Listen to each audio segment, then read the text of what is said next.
Hello, I'm Zach Kyo-ahn, and this is your 6 p.m. wrap.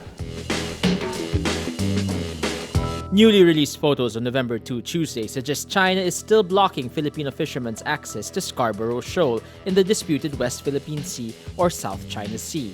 Asia Maritime Transparency Initiative says the photos were taken October 29, or a week after Philippine President Rodrigo Duterte's state visit to China. The think tank says, quote, despite earlier reports, it appears that Filipino fishermen are still not fishing inside Scarborough Shoal.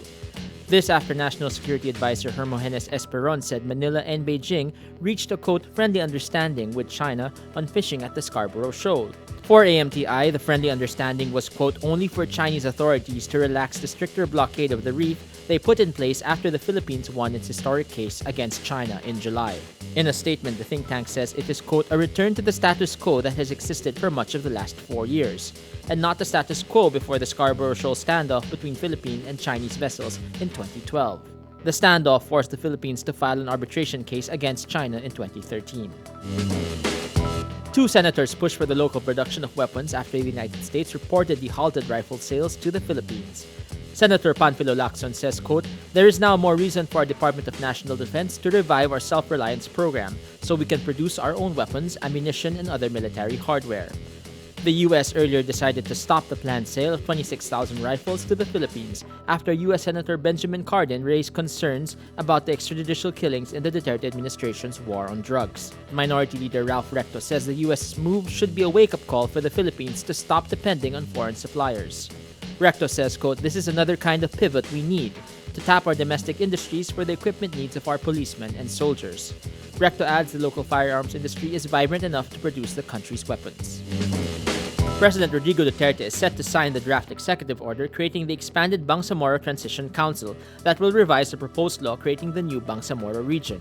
Peace Process Office Communications Director Pat May Ruivar says, quote, it could be signed anytime this week. It is with the president now. Representatives of the Moro National Liberation Front will join the BTC, aside from members of the Moro Islamic Liberation Front. Public outrage after the Mama Sapano massacre derailed the passage of the Bangsamoro Basic Law during the Aquino administration. South Korean President Park Geun-Hye replaces her Prime Minister and Finance Minister Wednesday, November 2, as she scrambles to contain a scandal over a close friend accused of meddling in state affairs. Park is engulfed in a political storm after allegations that she allowed longtime friend Choi Soon-Sil, who holds no political position, to vet her speeches and have a voice in policy decisions. Choi has been detained and questioned by prosecutors over her links to Park. A formal request was made Wednesday to a local court to issue an arrest warrant for Choi on fraud and abuse of power charges. Choi also allegedly used her friendship with Park to strong-arm companies like Samsung into donating large sums to non-profit foundations Choi set up and used for her personal gain. Boxing champion Jesse Vargas' trainer Dewey Cooper urges the public to never underestimate the hunger of a young lion champion. Vargas will defend his WBO welterweight belt Saturday, November 5, United States time, against Senator Manny Pacquiao.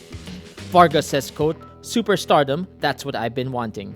What I've dreamed of since I was 8 years old. That was my goal, and in order to be in that position, you have to beat a fighter that is respected by the entire world.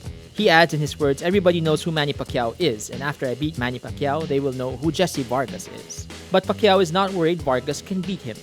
Pacquiao says, quote, I understand what he feels right now because I've been there in that situation. Sometimes we think too much, more than our skills.